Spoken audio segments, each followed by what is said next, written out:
어떻게 성탄을 맞을까? 이러한 제목을 가지고 은혜를 나누죠. 어떻게 성탄을 맞을까? 크리스 하면 온 세계인의 축제입니다. 세계의 축제고, 그 크리스마스라고 해서 기독교에만 누리는 게 아니라 온 세계가 다 즐기는 그런 축제가 되었죠. 정말 하루하루 살기도 힘든데 페스티벌 축제니까 얼마나 좋습니까? 그래서 어쨌든 간에 이날만 되면 다 들뜨고 다 흥분해 있죠. 그래서 여러 가지 이유가 있겠지만은 그 장사하는 사람들은 어떻게 한번 대목 한번 볼까 뭐 그런 기대감도 있고, 젊은 애들은요, 우리 젊었을 때 그냥 이유 없이 삼삼만 모여갖고 즐거움을 쫓아다니는 거예요. 향락의 세계에 빠져갖고 쓸데없이 돌아다니고 헛한 심정도 많죠. 그렇게 돌아다니기도 하고, 성탄절 아이들은요 참 기쁜 날입니다. 오늘 산타크로스 할아버지에게 무슨 선물을 받을까? 선물 받으셨어요? 산타크로스 할아버지에게 선물 받았어요? 보통 반응이 없어요. 요즘에는 그런 걸 안 믿더라고. 요즘 애들은 산타크로스가 없는 줄 알아요. 우리 때만 해도 그러지 않았거든요. 제가 어렸을 때 그 양말을 놓고 자면은 산타 할아버지 오셔갖고 선물 준다는 그런 얘기가 있었어요. 그래서 어저께 희진이 보고 자는데 너 양말 준비했냐? 그건 무슨 얘기인지 모르더라고. 그 산타 양말 준비하면 산타 할아버지가 선물 준대. 그래갖고 양말 좀 해놓고 자라고 그랬는데, 저도 어렸을 때 그 얘기 듣고 양말을 딱 걸어놓고 저 동생하고 이제 기도하고 뭐 달라고 이제 그러고 잤어요. 그러고 딱 잤는데 아침에 딱 양말을 딱 열어보니까 선물이 아니라 돈이 있는 거야. 돈이 있더라고. 그래서 그걸 갖고 나 진짜 넌 산타 할아버지가 주신 줄 알았어. 그거를 그 돈을 갖고 가게 가고 가져가면서 이거 산타 할아버지가 너무 자랑을 했어. 그 아줌마한테, 그 가게 아줌마한테 자신 있게 얘기했죠. 산타 할아버지가 오셨다고. 그때까지는 진짜 산타가 준지 알았죠, 저는. 그래갖고 또 한 번도 그랬던 적이 있어요. 또 한 번은 저희 어머님이 크리스마스인데, 자 그때 일하다가 돌아오시면서 또 홍남교라는 그 다리가 있어요. 근데 처음 본 빵이야. 내가 봐도 처음 보는 빵인데 뭐 가득 가져오셨더라고. 이거 어디서 났냐 하니까는 저 홍남교를 걸어오다가 산타 할아버지가 주셨다는 거야. 갑자기 빵이 생겼다는 거야. 그러니까 내가 봐도 천국빵 같아요. 이게 소보루빵 있잖아. 얼굴 이렇게 막 고무빵 같은 거. 그거 처음 봤거든 저는. 그리고 팥빵, 제가 집에서 먹는 빵 내가 처음 구경한 거예요. 야, 맛을 보니까 천국빵 같아. 그래서 아직 진짜 천국빵이죠.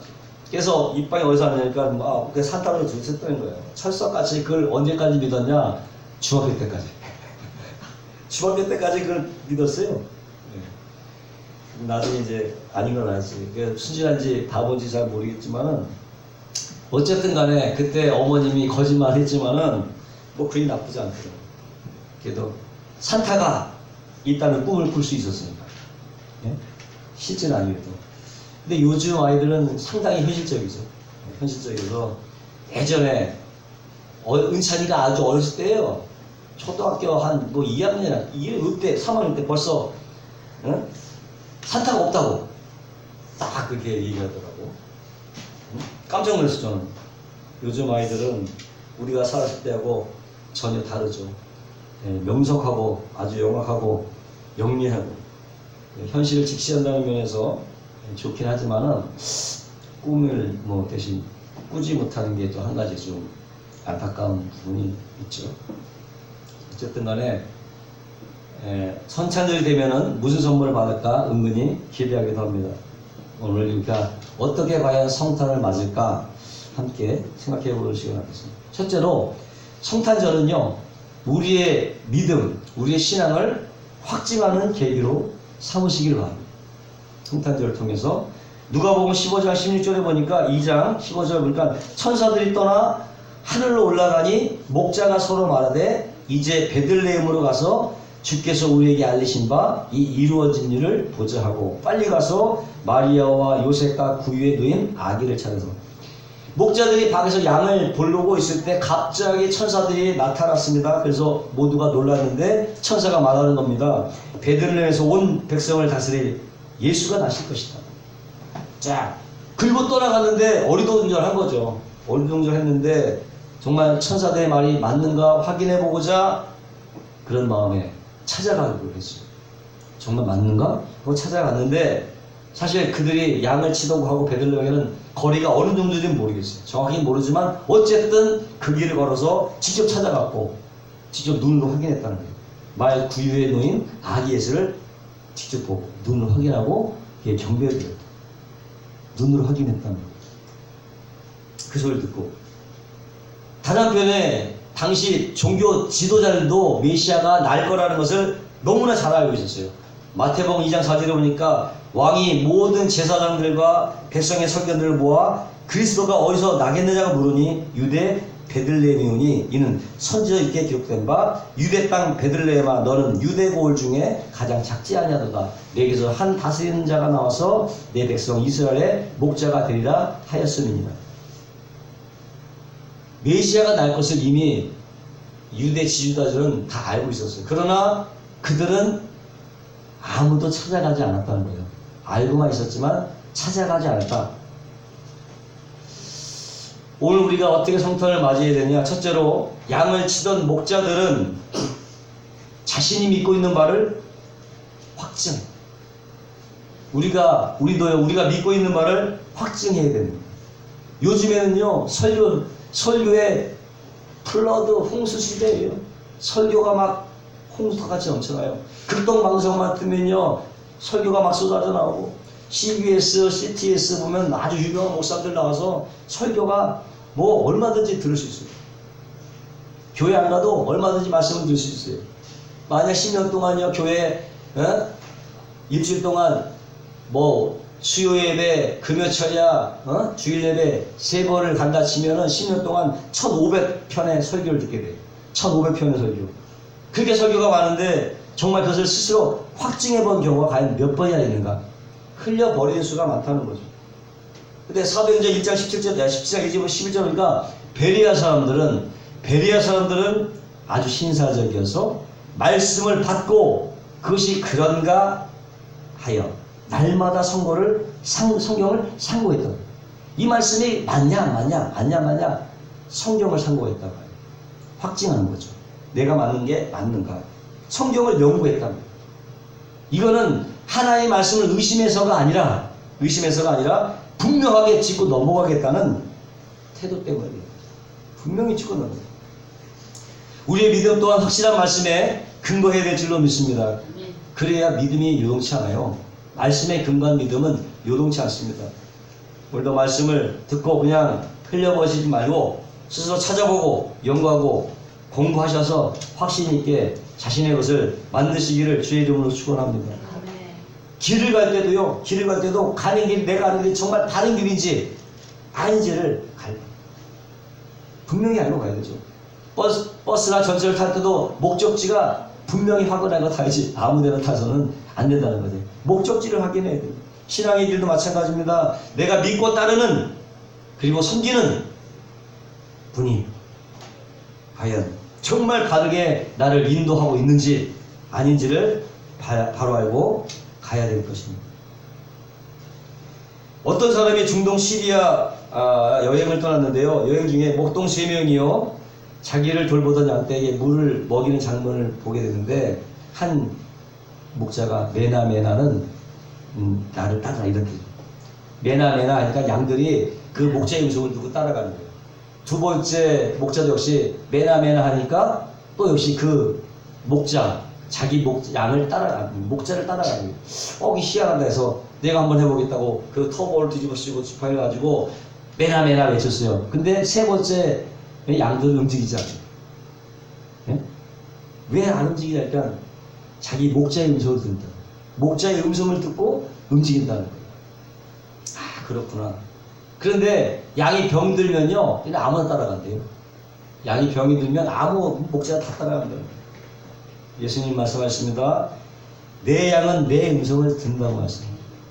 내 양만 내 음성을 듣는다. 우리 모두가 다 예수님의 건강한 양이 되셔서요, 주인의 목소리를 바로 알고 따라가시기를 바랍니다. 그저 그냥 아무 소리나 무조건 따라가는 낭패를 당할 수가 있는 것입니다. 이번 성탄절 계기로서 다시 한번 여러분의 신앙 점검을 점검하고 확실히 갖는 계기가 되시기를 주의 이름으로 축원합니다.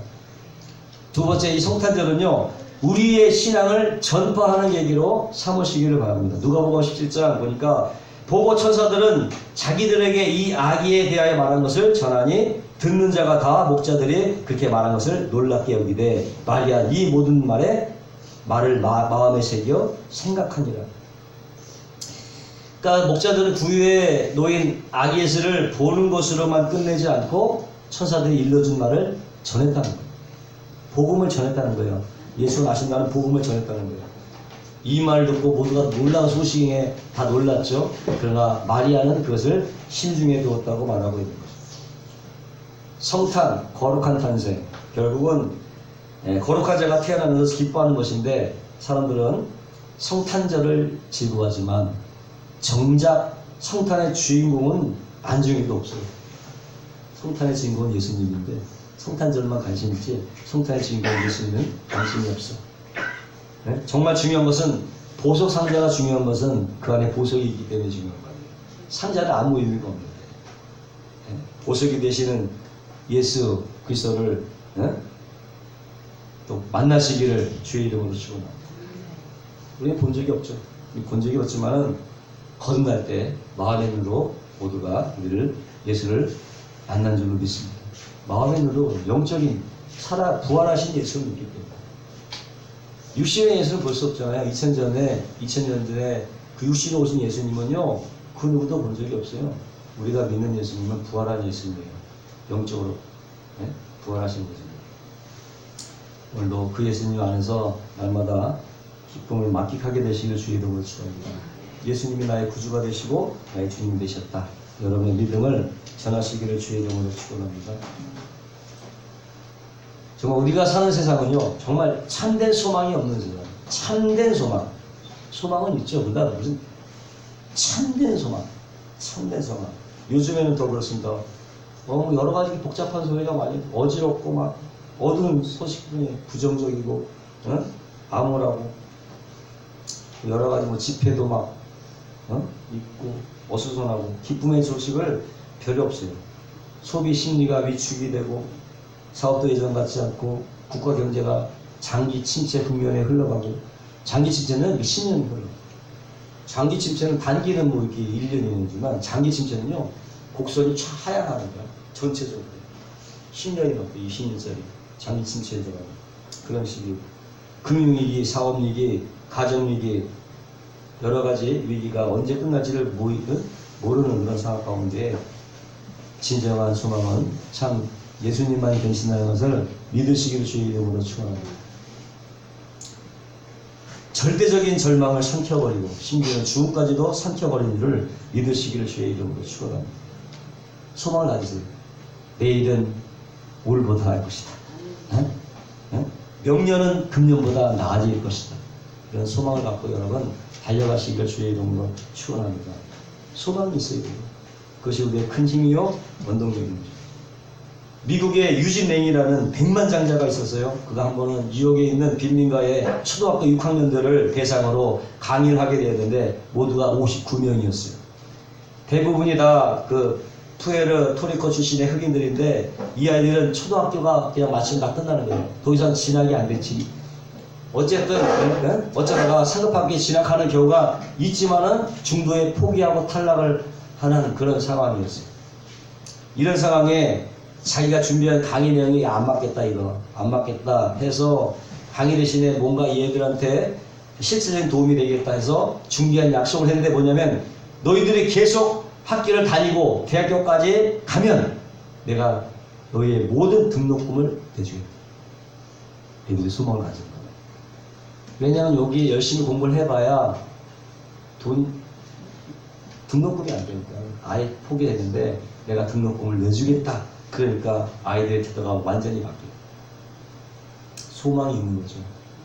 소망이 있기 때문에. 그 중에서 한 90%가 다 고등학교를 졸업하고 대학까지 진학했다는 거예요. 그러니까 소망이 있고 없고는 큰 차이죠. 소망이 있고 없고는 큰 차이. 여러분, 그러나 예수님 안에 있는 소망은 등록금 정도가 아니라 영원한 행복인 것을 여러분 믿으시기를 주의 이름으로 축원합니다.